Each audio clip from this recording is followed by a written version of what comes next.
Lesson 3, Environmental Causes.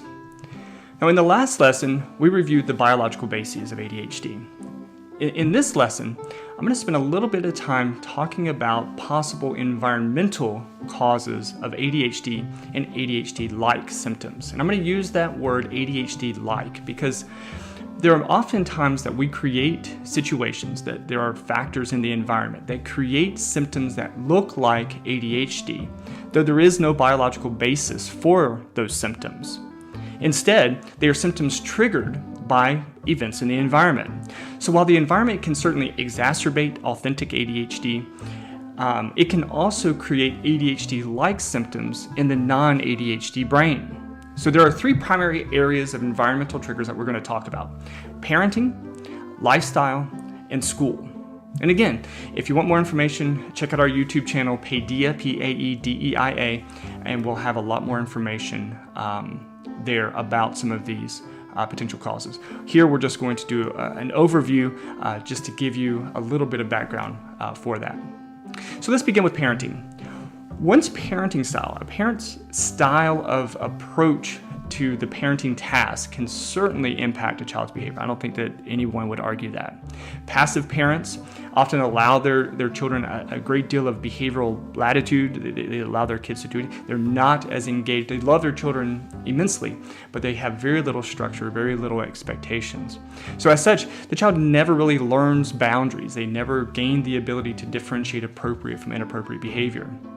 Instead, they can become pleasure and stimulation seeking. This results in perceived impulsivity, hyperactivity, non-compliance, and in essence, just potentially social maladjustment. So while this certainly does not happen to all children of passive parents, there is a risk for these ADHD-like symptoms simply based upon a passive parenting style. These symptoms would not develop otherwise in children with the non-ADHD brain, but for some, even with the non-ADHD brain, passive parenting can create those kinds of symptoms. So depending on the child's age, simply adjusting the parenting style can result in an improvement in his behavior. Now, another parenting style is authoritarian parenting. Now, authoritarian parenting can have a similar impact on the child's behavior, though for a very different reason. Authoritarian parents tend to be very dominating. They are very rule-governed. These are parents who say, "because I said so." They are very controlling of almost every aspect of their child's life, resulting in the child having very few choices or opportunities to explore the world. Anytime the child steps out of toe, a toe out of line is, I guess, a better way to say it, the authoritarian parent pounces and just forces the child back into compliance. Children of authoritarian parents are at risk for being unable to make informed decisions because what is right and wrong is governed by the rigid structure and expectations of the parent. So these children are sometimes unable to generalize that rigid structure to settings without the parent present. So what we see in these situations is kids who have some behavioral issues, when the authoritarian parent is around, the child is compliant and behaves appropriately for fear of punishment or consequence.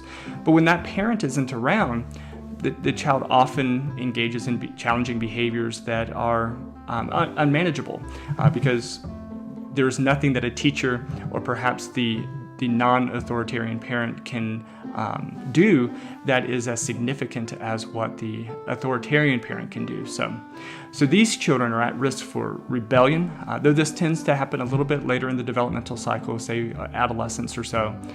They tend to seek some control over their world, which for these kids can create problems by their authoritarian parents. So they have to be cautious about that. And with that in mind, they tend to act out when the other parent or the authoritarian parent isn't around. They can also become very defiant, especially in these kinds of situations, like at school and in social settings.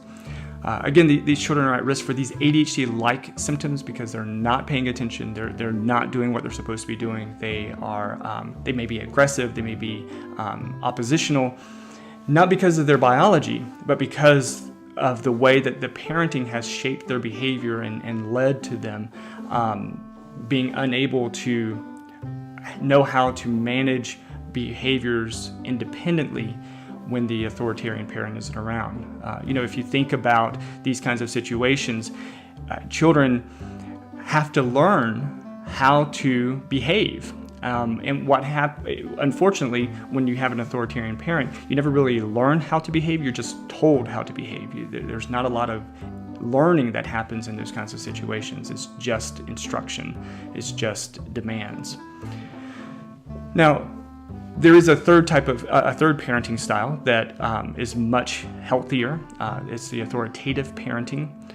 And these kinds of parents share some of the positive attributes of passive parents and authoritarian parents, and that is they both really love their child and show a lot of love towards their child, but they also have a lot of expectations and rules. These parents tend to teach their kids, and so the ADHD-like behaviors that we see tend to not be as present in children who come from a home of authoritative parenting. Now let's move to the next section of lifestyle. So another important environmental aspect includes diet and exercise and things like that. For years, a fringe group of medical professionals have hailed their concerns about diet and exercise as quote-unquote causes of ADHD. Whether it's red dye, yellow dye, sugar, whatever the case may be, these professionals have met resistance from the general public as well as medical colleagues, but have continued to promote this idea that things in our lifestyle, whether it's foods that we eat or the amount of exercise that we get, has an influence on ADHD symptoms. Now, I admit that I was one who was very skeptical of these relationships in the past. I have been involved in some studies, informal studies, looking at the relationship of red dye and things like that with ADHD symptoms, and we really didn't find many, if any, relationships between the two. However, it's very interesting that new research has become more convincing as it relates to the relationship between, again, exercise and diet with ADHD, or at least ADHD-like symptoms. Prominent researchers are now exploring the effects of particular foods, especially sugar and gluten and various additives and preservatives, and their relationship to mood and behavior, not just in children, but also in adults. Case study after case study is starting to be published, illustrating the dramatic impact that changing a child's diet and improving their physical health can have on their mood and behavior. Now, as this new research is coming out, again, I know it's pulling me more into the direction of looking at these kinds of issues. And in fact, it's become so evident that Dr. Marshall and I have written a brief manual called the Elimination Diet Manual, which is going to is provided to you as part of this program, and we have it available also on Amazon as an ebook to help walk you through the ways to eliminate the usual suspects of foods and additives that can contribute to ADHD or ADHD-like symptoms and improve your mood and emotions and behaviors. So we're going to talk more about that in future lessons, but for now, again, for many of these kids, it's not so much that they actually have an ADHD brain. It is that they have ADHD-like symptoms as a result of sensitivities and issues from their diet and from not exercising and having good physical health. Now, the third and final environmental area that we're going to talk about is school. School is a major factor that contributes to ADHD and ADHD-like symptoms. If you have a school-aged child, you have likely witnessed what I'm going to call the travesty that is now our current public education system. While this is another topic that we could talk about for hours, I'm going to try to keep it short and sweet.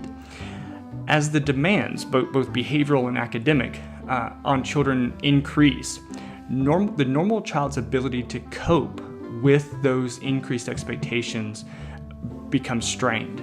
Today, kindergarten students are expected to write book reports and do basic math at a level that we were doing when we were in first and sometimes even second grade. And I think you did hear that right.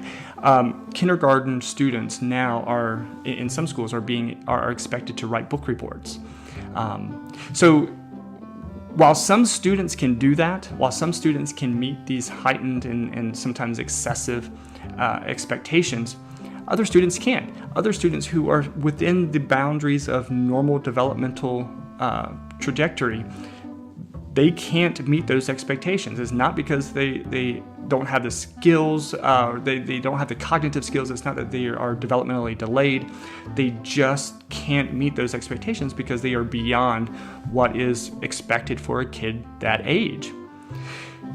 So in those situations, these healthy students, these otherwise healthy, developmentally appropriate students, are exposed to classroom settings where the material presented exceeds their current understanding and places them in a situation where the behavioral expectations are beyond the developmental expectations for their child. So for the child, so here we are in a situation where a child who naturally has lots of energy, like kindergarten, first grade, where kids have lots of energy, they're expected to sit for hours at a time to work.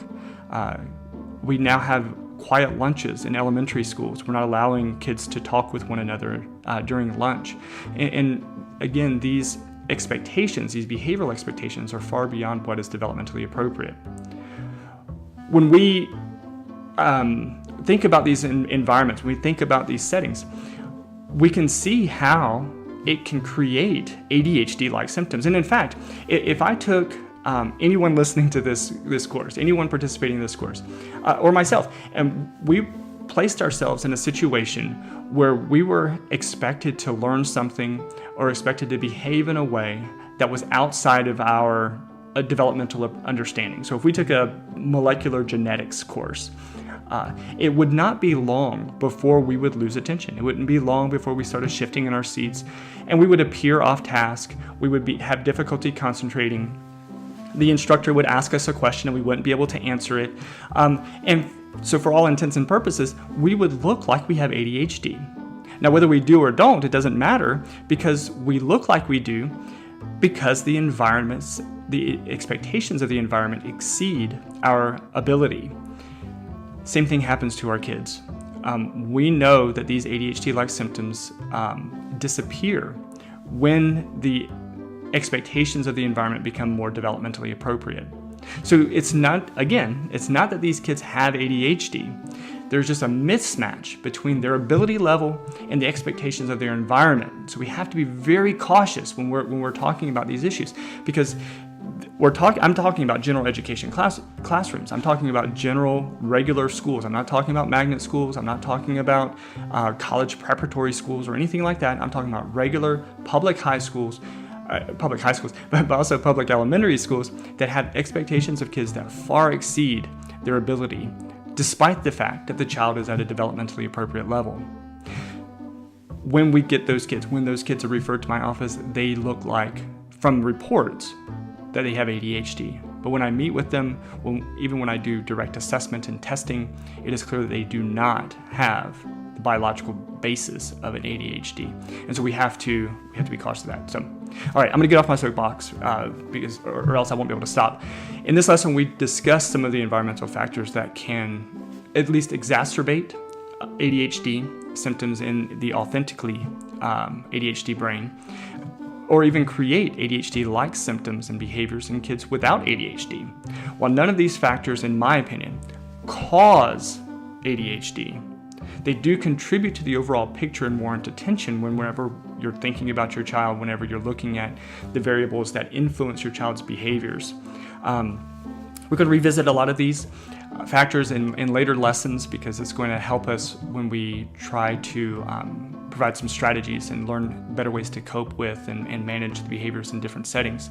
So we're gonna revisit a lot of these issues later on. So hope this was a good basis for you. And again, as always, if you have questions, please message us in the message board, and we're happy to answer any questions that you might have. Thanks so much.